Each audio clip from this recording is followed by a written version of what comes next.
Hi, so this is Ellen Foley. I am starting an experiment. I'm going to do my weekly journals in video format. I did get permission from Brother Alan. Hi, Brother Alan, I'm sending this video to you too. But for the TA who will be creating this assignment, I got permission to try to do my weekly journals in video format. And if it works, then great, and I'll probably keep doing this. And if not, then so be it, and I'll go back to typing them out. I'm going to state as clearly as possible the sections of the journal and the different parts of the rubric that I will be addressing, so that as I'm being graded, it's very clear what I did include and what I didn't include. I'll try to keep my voice up so that you can hear me. But yeah, let's get started. The first section I will be talking about is the reading insights. And the first reading insight I have for the Flip It article is helping children or asking children to come up with their own solutions to problems. I know that in my own experience, finding my own solutions is much more meaningful than just telling a child what to do. Because if you just tell a child what to do, it doesn't, it can be accompanied with the why you are doing it or why it's important, but it is so much more meaningful when you ask a child, what do you think you should do, or what do you think you could do?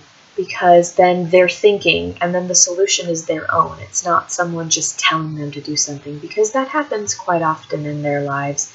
When you're younger, a lot of adults just tell you what to do, and they don't always tell you why. And I remember that being very frustrating. I'm the kind of person when someone just tells me to do something, and I don't obviously understand the reason behind it. I get frustrated, and the solution isn't meaningful. So asking children what they think they can do about the problem makes it more meaningful, and it also validates their emotions, and it helps them with self-regulation. And so something that I want to do more often in the classroom is, we do want to set limits, and we do want to explain why behavior is important and why certain behaviors are important. But when a situation arises where a child could be asked, how do you think you would like to treat your friends, or how would you want to be treated in this situation? I definitely want to implement that more often than I do already in the classroom.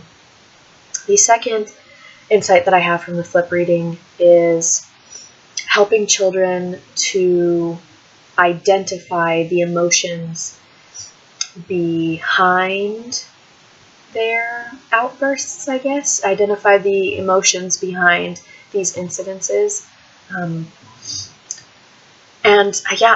going to talk about self-regulation more than once, because the reading addressed self-regulation, but self-regulation is something that just kind of popped into my mind each time I was reading the different sections. And it's really important to help children identify the emotions that they're experiencing, because if they can't figure out what they're going through, then it's just going to be noise.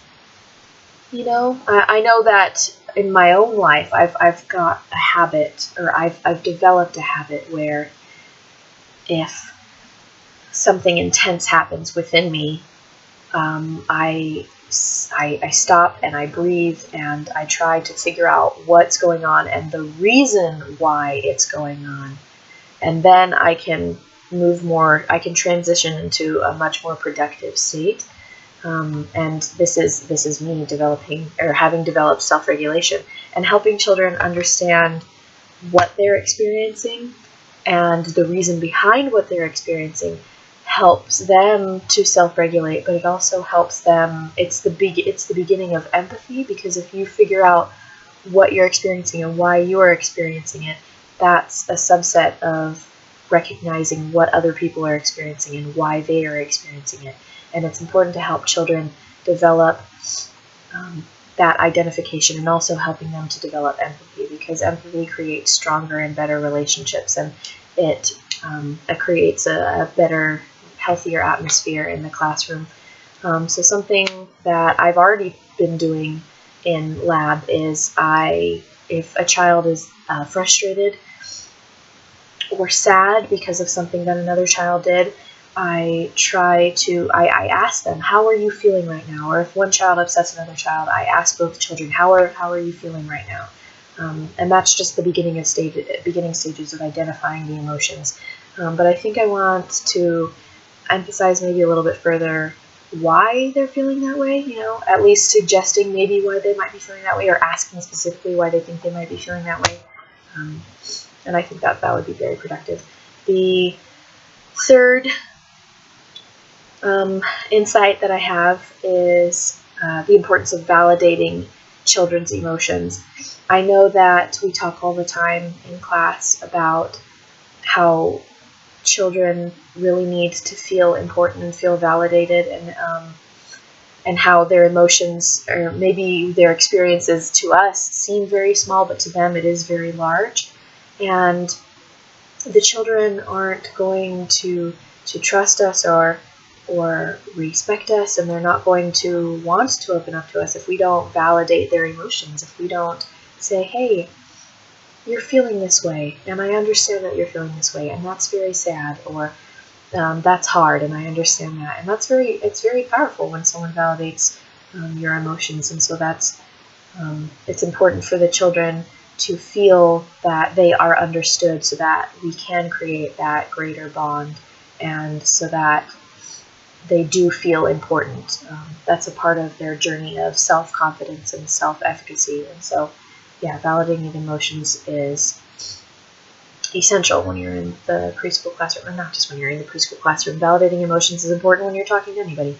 And so this is something that I've already been doing in the classroom, is if a child is crying or if a child is angry, you say, yeah, you seem very upset right now, or you are very upset, you're very sad right now, and yes, this is a sad thing. So that's something that I've already started doing, and something that I want to keep doing.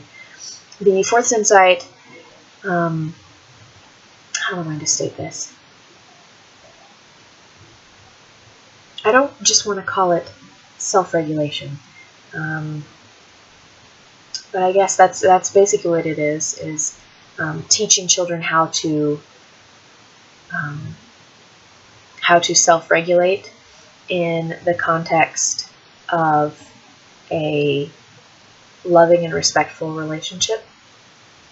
I really appreciated that the author was talking about how this flip it method isn't about trying to control children, it's about trying to connect with them and to help them self-regulate.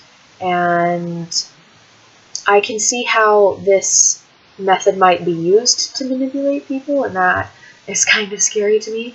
But yeah, this method isn't going to be as powerful if you approach it with the mindset of, oh, how am I going to get them to behave the way I want to? It's not about how am I going to get them to behave the way I want to. It's approaching them in a loving manner, as someone who cares and someone who wants to help them address and find solutions to their problems. And so I guess, yeah, doing this doing this with an attitude of love and care and respect compared to manipulation. And I mean, in my own life, I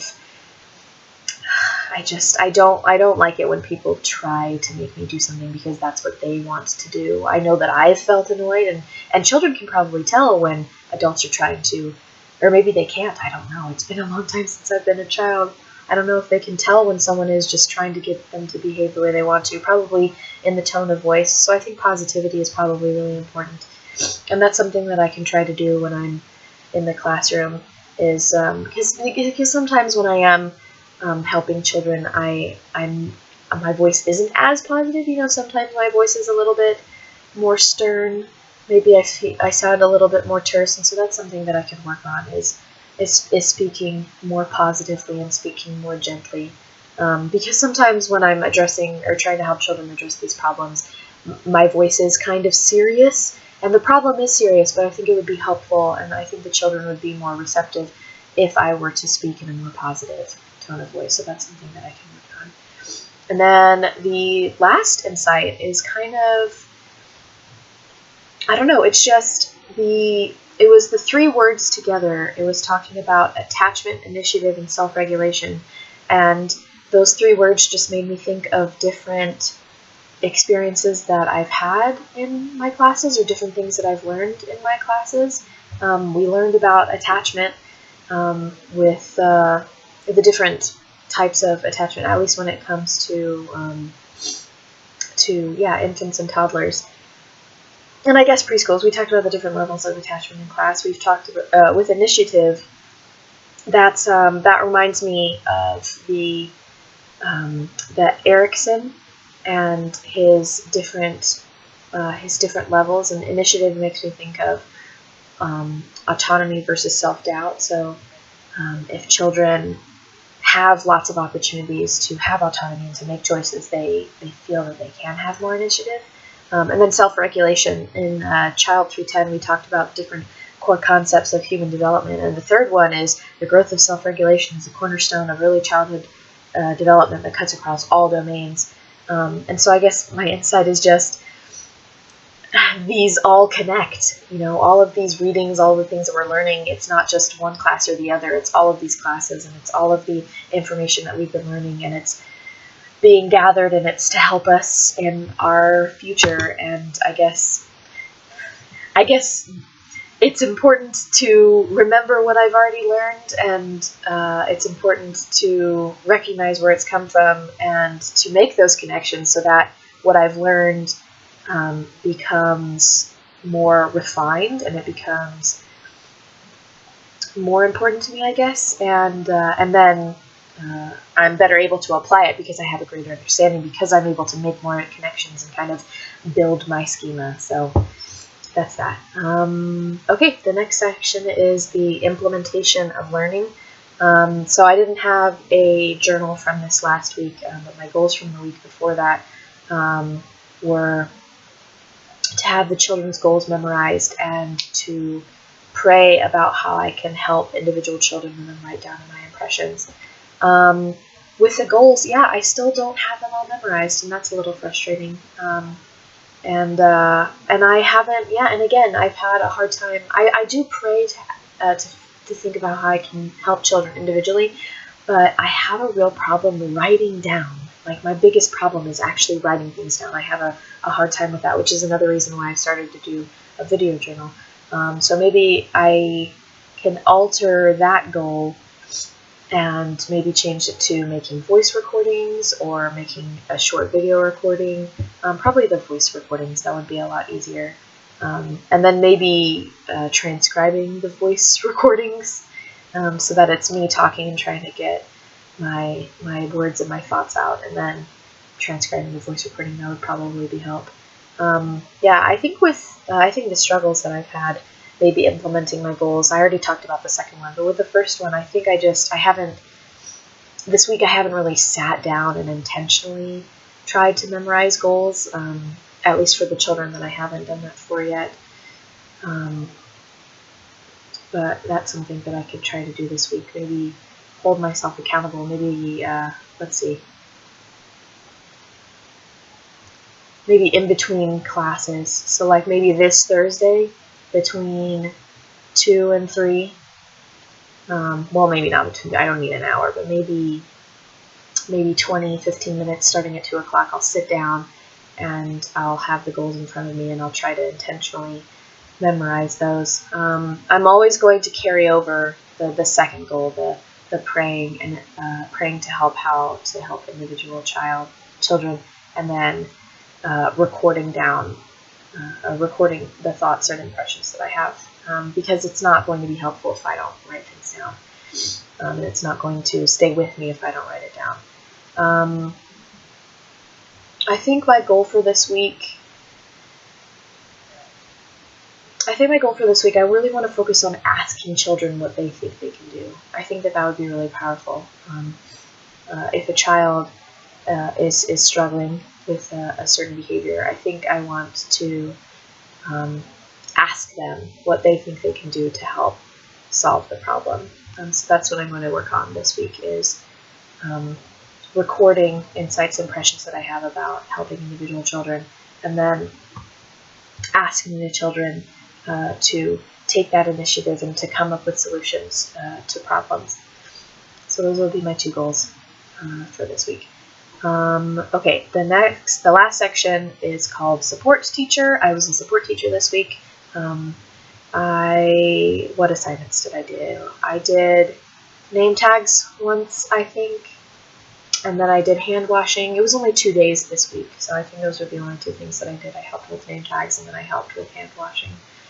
What engaged the children?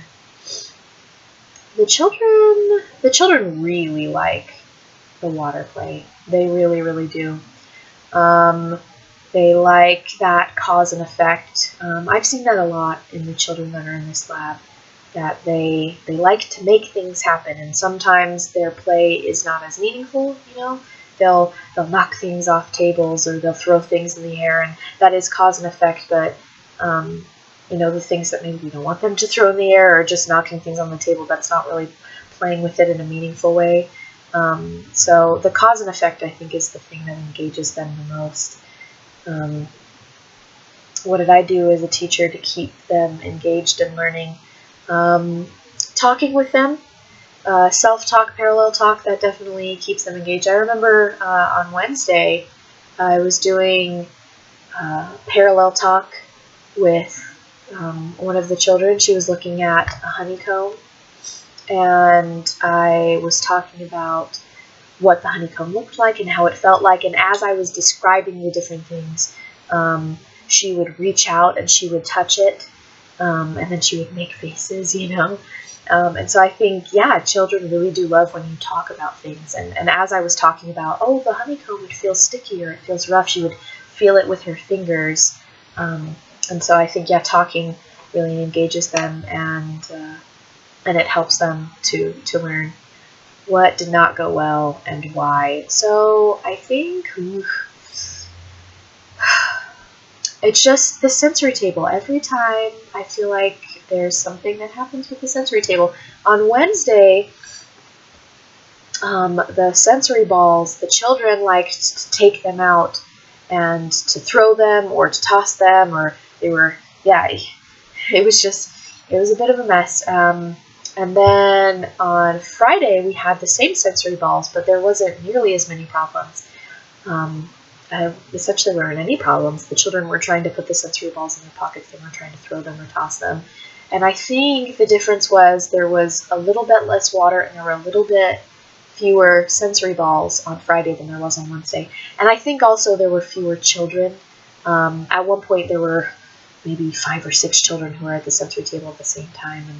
And maybe having that many when there isn't a teacher by them, they get more creative.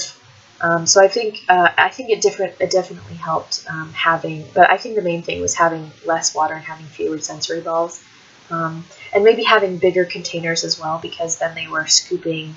Because on Friday we didn't have big containers that they could scoop and pour them into.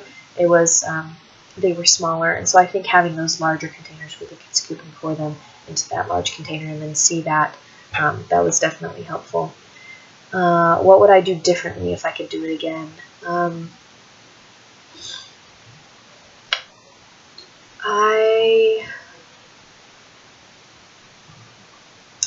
I think, yeah, my tone of voice, I think that sometimes I am, and I don't like to be, but I am a little terse with the children. You know, I see something and then I become concerned, and I recognize that it's serious, and then I approach it in a manner that's more serious instead of positive. And so that's something that I've been trying to work on. So if I could, if I could redo my interactions with children, I would speak more positively. What have I learned about lead teaching? Oh, I've definitely learned the importance of transitions. It's really hard when schedule changes or big changes happen. I think Wednesday it was hard in gathering time because we had to do the fire drill, and so then it was very intense, and it was very loud, and it was hard to calm them down afterwards because it was just a brand new thing. And so, yeah, the power of transitions, I've definitely noticed there was just a distinct difference between Wednesday gathering time and going from the fire drill back to gathering time, versus just going straight to gathering time and then doing another transition to up and calm down. With my differentiated instruction, this is something that I haven't, unfortunately, I haven't been doing. I haven't been thinking about how I can. Yeah, I haven't. I mean, it sometimes happens spontaneously in the classroom, where I think about how I might approach something differently with different children, how I might use different words with different children. But yeah, I haven't been writing down specifically how I can do that. So yeah, that's just something that I need to work on. Something that I'm concerned or excited about. I'm excited about my lesson next week. 2 of my lessons next week. We're talking about something that I'm excited about. I'm concerned that I don't have as much assessment data as I'd like. But here we are, and I'm just gonna go with it. As for my log time, I spent maybe 20 minutes doing the reading. The reading was really short, and the font was kind of big, so it wasn't that much. My insight video, or writing my insights, it's just however long this video is. Reporting my goals, the reflections, on reader support teaching. It's just, I don't know how long each section is in the video. So that'll just depend. I didn't spend any time writing a pre-plan this week because my pre-plan was from last week when I was trying to prepare the lesson, and I spent probably about 4 hours working on my lessons. This week I'm going to spend some more time working on them this week. But that's it, and we'll see how this goes.